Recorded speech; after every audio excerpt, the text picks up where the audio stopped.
changing his loyalty many years, changing his loyalty. Many years later, when the Arenal volcano in Costa Rica, that everyone thought was a quiet, peaceful mountain, exploded, the poet had this to say: verdant costuming vines and trees that wave to every passing breeze.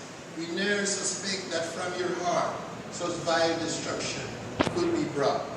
We even said that you were dead, and you were asleep, not as we said.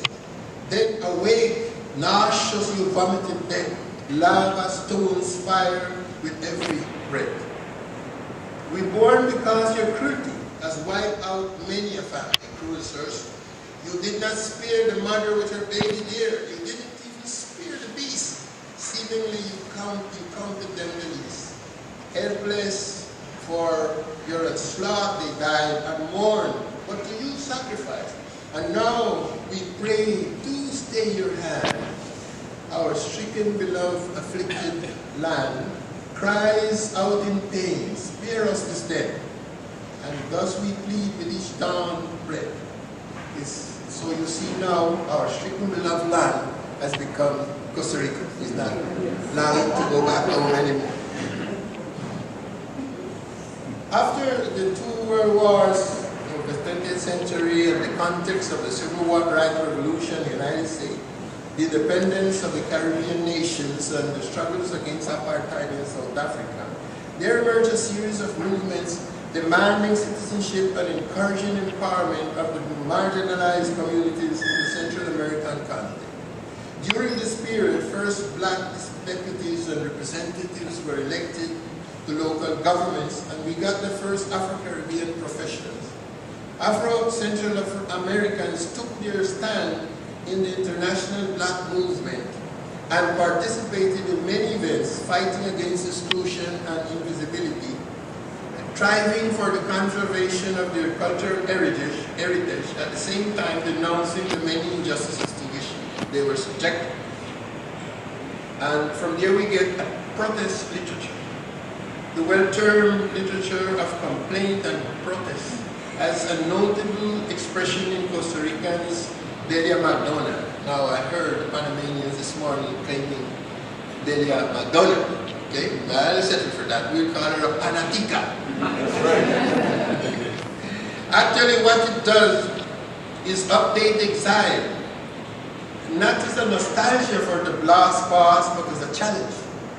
Delia faces the reader to a new reality, that of the urban Afro-descendants, struggling to settle down and work in the cities, with a key right gained by those who opened the road and built the railroad. Illustrative is her poem about this new situation. La lluvia es una piel.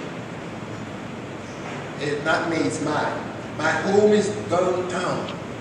It is the home of the racially black, the neighbors says, at the end of Street 16.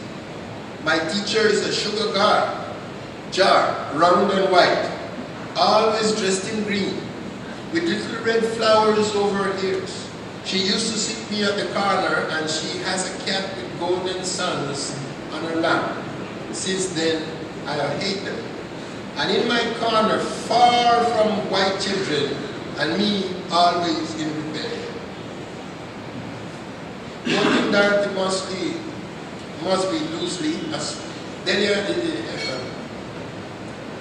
Mosby, who is a scholar of Costa Rican literature, and she's now studying Central American literature, Afro-Central American literature. Delia is without doubt a black woman with a clear and definite knowledge of who she is and what she's intending to achieve, a writer committed to her own design of the world. We have another tendency which I term the multicentric tendency, basically from the Garifuna.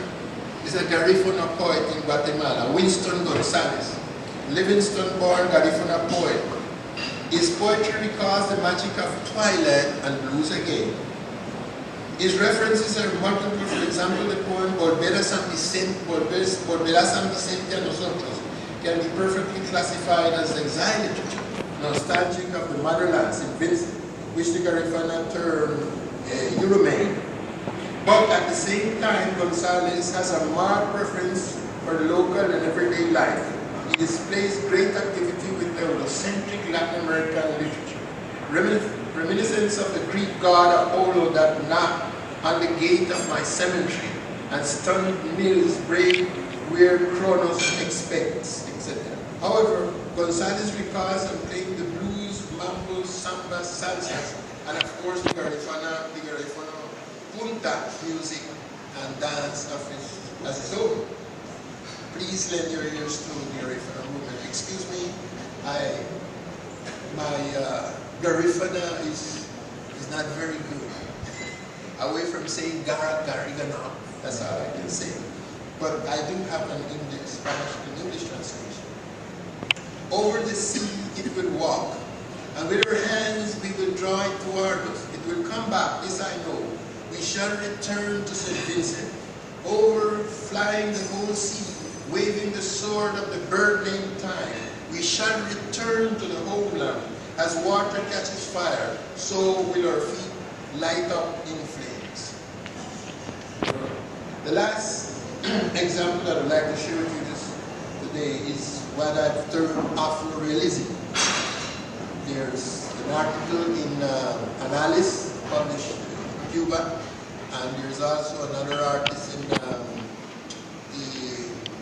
magazine by the University of Pennsylvania.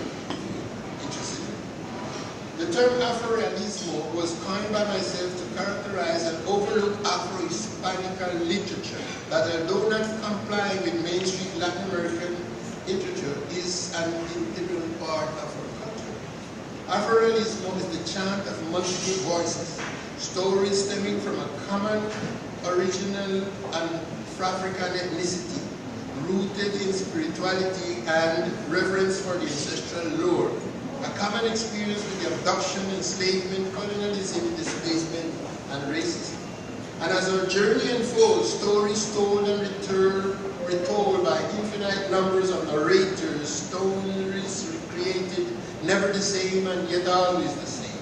Ancestral voices, forever present and always alive in our daily lives. These are Afro-Hispanic terms. These authors depart from the myths and traditional symbols of the West. They are not aligned with magical realism, since that literary current, despite its roots in Latin American culture, is still predominantly Eurocentric in style. The founder of this literary current is the Afro-Cuban Nicolas Guillen. He did not give it a name, but he did incorporate into the Spanish language meaningful African rhythm and terminology when they cease to be decorative elements. I think it is safe to say that Afro-realism is an epistemological break-off from European classic scheme. For example, this is quite different from Palematos, for example. Palematos uses African words for the sounds. When Guillen says Sensemaya, is referring precisely to a traditional African symbol. There's meaning there. La culebra, Sensemaya, la culebra. Okay.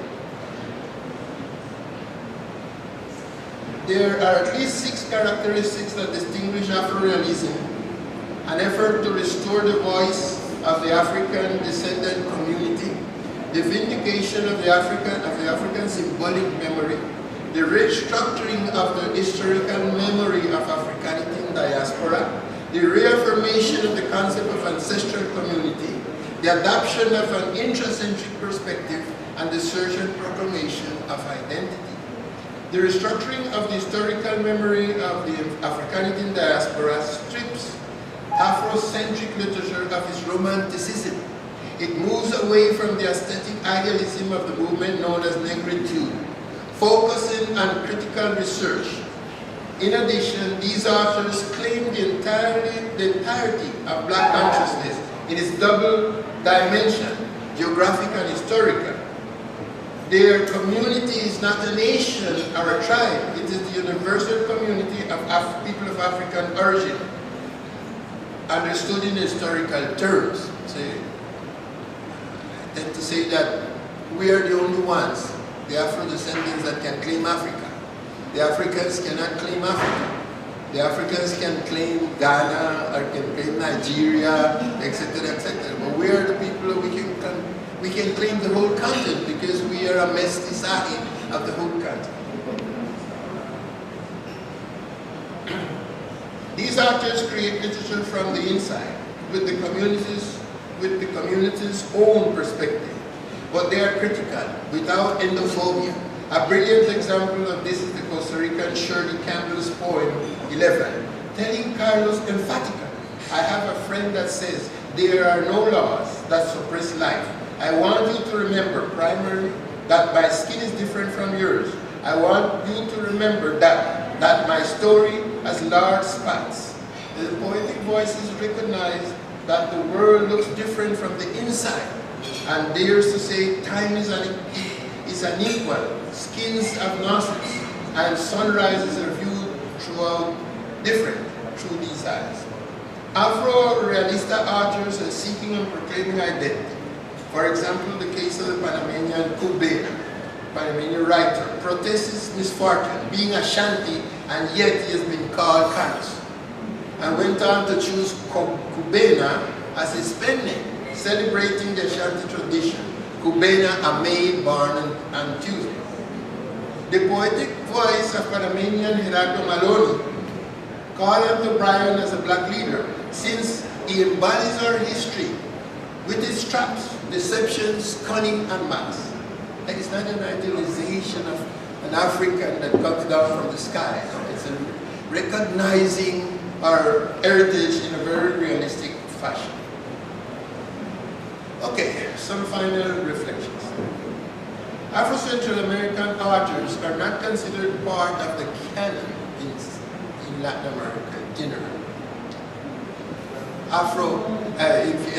In the whole of the continent, you take away Guillén and 2 or 3 more, Ecuatoriano and so on, you don't find black writers as part of the canon. They have been rendered invisible. Of course, there are many others which I did not include in this lecture. From the outside, scholars such as Seymour Menton, specialist in American literature, ignores completely these contributions. From the inside, ISMICA, the National University Magazine in Costa Rica, invited 30 collaborators to study the end of the 20th century American literature, numbers 5 and 6, Central American literature, none of which deals with Afro-descendant literature. The same has happened with anthologies. There are numerous articles and books published outside of our borders, France, Germany, United States, the Netherlands, Cuba, even we found an article in Iceland about my book, and other countries in the Caribbean. And as you can see in the web, these works include doctoral and master theses at major universities such as Yale, and several books have been written about them. May these few words serve as an invitation to those of you specialized in the subject to help put an end to this, pardon me, this racist cultural boycott. Thank you.